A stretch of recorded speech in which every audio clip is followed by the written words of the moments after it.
दोस्तों आज के इस वीडियो में जानने वाले हैं कि घर बैठे बालिग या नाबालिग का पैन कार्ड कैसे बना सकते हैं। पैन कार्ड या यूं कहें परमानेंट अकाउंट नंबर 10 अंकों की अल्फा न्यूमेरिक आईडी होती है जो आयकर विभाग द्वारा जारी होता है।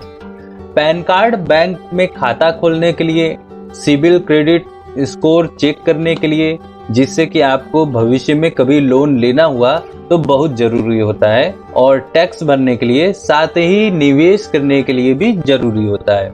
दोस्तों पैन कार्ड अप्लाई करने के लिए सबसे पहले हम गूगल पर यहाँ टाइप करेंगे NSDL पैन कार्ड अप्लाई, उसके बाद एंटर हिट करेंगे। अब यहाँ पे फर्स्ट ऑप्शन है ऑनलाइन पैन एप्लीकेशन NSDL, इस पे हम क्लिक करेंगे। अब हमारे सामने कुछ ऐसा इंटरफेस ओपन होगा जहाँ पे एप्लीकेशन टाइप पर हम यहाँ पे क्लिक करेंगे तो हमारे पास 3 ऑप्शन है। न्यू पैन इंडियन सिटीजन, जो भारतीय लोग हैं उनके लिए है यहाँ पे फॉर्म 49A। अगर आप फॉरेन सिटीजन है, फॉरेन में रहते हैं, तो आप सेकंड ऑप्शन चूज करेंगे फॉर्म 49AA। अगर आपके पास ऑलरेडी पैन कार्ड है और आप उसको डाउनलोड करना चाहते हैं या चेंज या उसमें कुछ करेक्शन करना चाहते हैं तो आप तीसरा ऑप्शन चूज करेंगे। तो अभी हमको क्या करना है कि हम फर्स्ट ऑप्शन चूज करते हैं। हम इंडियन सिटीजन है और साथ में हमारा पहला पैन कार्ड बनाना है, इसीलिए हम फर्स्ट ऑप्शन चूज करते हैं। अब यहाँ आपसे कैटेगरी में पूछ रहा है कि इंडिविजुअल है, ट्रस्ट है, LLP कंपनी है, फॉर्म है, गवर्नमेंट या HUF। आप अपने अकॉर्डिंग कैटेगरी सेलेक्ट कर लीजिएगा। जैसे हमें किसी व्यक्ति का बनाना है तो हम इंडिविजुअल पे क्लिक करेंगे। उसके बाद एप्लीकेंट इंफॉर्मेशन में पूछ रहा है टाइटल, यहाँ पे श्री, श्रीमती, कुमारी है, 3 ऑप्शन है। अगर मेल के लिए श्री और महिलाओं के लिए श्रीमती, और जो लड़कियां हैं जिनकी मैरिज नहीं हुई है उनके लिए कुमारी ऑप्शन सेलेक्ट करते हैं। फिलहाल अभी हम यहाँ पे श्री पर सेलेक्ट कर लेते हैं। अब यहाँ पे आपसे लास्ट नेम, फर्स्ट नेम और मिडिल नेम पूछ रहा है। यहाँ पे दोस्तों ये चीज ध्यान रखिएगा कि आप यहाँ पे ऐसे नहीं कि मनोज कुमार पांडे ऐसे मत भरिएगा। यहाँ पे पांडे सबसे पहले सरनेम में, यहाँ पे लास्ट नेम में पांडे आएगा, यहाँ मिडिल नेम में कुमार और फर्स्ट नेम में मनोज आएगा। अगर आपका फर्स्ट नेम लास्ट नेम में मिडिल नेम नहीं है, जैसे कि मनोज पांडे, तो आप यहाँ पे मिडिल नेम को ब्लैंक छोड़ के कंटिन्यू आगे बढ़ सकते हैं। यहाँ पे डेट ऑफ बर्थ फिल करेंगे, ईमेल आईडी फिल करेंगे, मोबाइल नंबर फिल करेंगे, उसके बाद कंसेंट चेक बॉक्स पे क्लिक करेंगे और उसके बाद कैप्चा कोड फिल करके यहाँ सबमिट पे क्लिक करेंगे। अब आपके सामने कुछ ऐसा इंटरफेस ओपन होके आया है जहाँ पे आपका टोकन नंबर जनरेट हुआ है। इस टोकन नंबर को आप 30 दिन तक वैलिड है, जो आप कभी भी इसको फिर से टोकन नंबर अगर आप एंटर करेंगे तो पैन कार्ड के लिए फिर कंटिन्यू कर सकते हैं।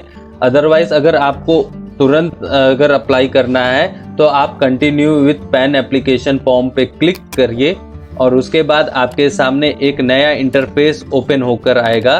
अब आपके सामने कुछ ऐसा इंटरफेस ओपन हुआ है जहां आपसे 3 ऑप्शन पे क्लिक करने के लिए पूछ रहा है कि आपको सबमिट डिजिटली थ्रू, मतलब पेपरलेस करना है। पैन कार्ड आप बनाना चाहते हैं पेपरलेस थ्रू, तो आप पहले ऑप्शन पे क्लिक करेंगे। अगर आप स्कैन इमेज को अपलोड करके पैन कार्ड बनाना चाहते हैं तो दूसरे ऑप्शन पे क्लिक करेंगे। अगर आप फिजिकली भेज कर सबमिट करके आप पैन कार्ड अप्लाई करना चाहते हैं तो आप तीसरे ऑप्शन पे क्लिक करेंगे। उसके बाद स्क्रॉल डाउन करके नीचे आएंगे। अब यहाँ पे पूछ रहा है क्या आपको फिजिकल पैन कार्ड की भी रिक्वायरमेंट है, तो हम यस पे ही रहने देते हैं। उसके बाद क्या है दोस्तों कि अब आपको यहाँ पे लास्ट 4 डिजिट आधार का यहाँ पे नंबर डालना है, जो अंतिम में 4 अंकों का आधार पे आपका होगा वो आप यहाँ पे फिल करेंगे। नेम एज पर आधार, जो आपका आधार पे नाम होगा वो आप यहाँ पे फिल करेंगे। उसके बाद स्क्रॉल डाउन करके नीचे आएंगे तो यहाँ पे आप जेंडर सेलेक्ट कर लीजिएगा यहाँ पे। उसके बाद रजिस्ट्रेशन नंबर यहाँ पे ऑप्शन नहीं शो करेगा क्योंकि आपका कंपनी नहीं है, ये आपका पैन इंडिविजुअल है, इसीलिए यहाँ पे शो नहीं करेगा। उसके बाद यहाँ पे पूछ रहा है कि have you ever been known by any other name, क्या आप इसके पहले कभी दूसरे नाम से जाने जाते थे, तो अगर दूसरे नाम था तो यस करेंगे, अदरवाइज नो पे यहाँ पे क्लिक रहने देंगे।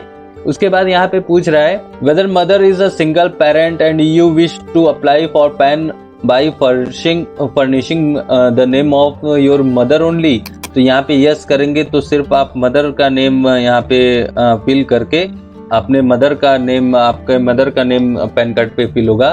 अगर आप चाहते हैं कि आपके फादर का नेम हो तो यहाँ पे नो पे क्लिक करेंगे और यहाँ पे फादर्स नेम, आप फादर नेम वही डालेंगे जो आपके पिता को, भले ही अगर जो महिला की शादी भी हो चुकी है तो भी वो अपने पिता का नाम जो डालेगी, अपने ससुर का नाम नहीं डालेगी बल्कि अपने पिता का ही नाम डालेगी और अपने माता का ही नाम डालेगी और नेक्स्ट पे क्लिक करेगी। अब आपके सामने कुछ ऐसा इंटरफेस ओपन होगा जहां आपसे पूछ रहा है सोर्स ऑफ इनकम।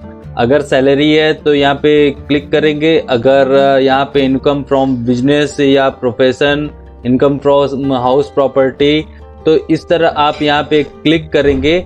और यहाँ पे अगर नो इनकम है, मतलब अगर आप जैसे कोई छात्र है या छात्रा है तो यहाँ पे नो इनकम पे क्लिक करेंगे, ठीक है।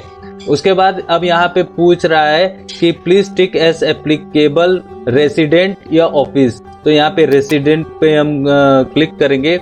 उसके बाद रेसिडेंस एड्रेस हम यहाँ पे फिल करेंगे, जैसे फ्लैट या रूम नंबर, और उसके बाद name of premises, road, street या पोस्ट ऑफिस यहाँ पे फिल कर सकते हैं। यहाँ पे एरिया या सब डिवीज़न, यहाँ पे टाउन या सिटी या डिस्ट्रिक्ट आप फिल करेंगे। यहाँ कंट्री नेम आप सिंपली यहाँ पे इंडिया आप फिल कर लीजिएगा। उसके बाद आप यहाँ पे स्टेट, यूनियन टेरिटरी, मतलब जो आपका स्टेट होगा वो आप यहाँ पे फिल कर लीजिएगा। उसके बाद दोस्तों क्या है, पिन कोड, आप जो भी आपका पिन कोड है वो आप यहाँ पे फिल कर लेंगे। उसके बाद यहाँ पे नेम ऑफ ऑफिस हम ब्लैंक रहने देते हैं और यहाँ पे telephone number and email details यहाँ पे पूछ रहा है। तो यहाँ पे जो आपका टेलीफोन नंबर है, जैसे सबसे पहले यहाँ पे 91 हम फिल करते हैं इंडिया का, तो ये हमारा 91 ISD कोड है। एरिया STD कोड आप यहाँ पे फिल करेंगे तो करेंगे, नहीं अदरवाइज छोड़ दीजिएगा। वैसे एरिया कोड वाराणसी का 0542 है। उसके बाद रिप्रेजेंटेटिव SSC, यहाँ पे अपॉइंटमेंट रिप्रेजेंटेटिव SSC, जैसे अगर आप 18 साल से कम हैं तो आप क्लिक यस पे करेंगे, अदरवाइज नो पे क्लिक रहने देते हैं और नेक्स्ट पे क्लिक करेंगे। अब आपके सामने कुछ ऐसा इंटरफेस ओपन होगा जहां पे आपका एरिया कोड ऑटोमेटिक पेज कर लिया है, ठीक है। अगर यहाँ पे जैसे अगर आपको और भी कुछ चाहिए, जैसे यहाँ पे मैन्युअली आप चाहते हैं तो इंडियन सिटीजन पे यहाँ क्लिक करेंगे, यहाँ स्टेट पे आप क्लिक करेंगे और उसके बाद यहाँ पे सिटी आप स्टेट सेलेक्ट करेंगे। अगर हम एरिया यहाँ पे फिर भी वाराणसी ही रखते हैं और पेज करते हैं तो आप यहाँ पे देख पा रहे हैं कि काफ़ी सारे यहाँ पे आ गए हुए हैं। तो यहाँ पे यही हमारा जो एरिया है ये इसने पेज कर लिया है, ठीक है, यहाँ पे आप देख सकते हैं।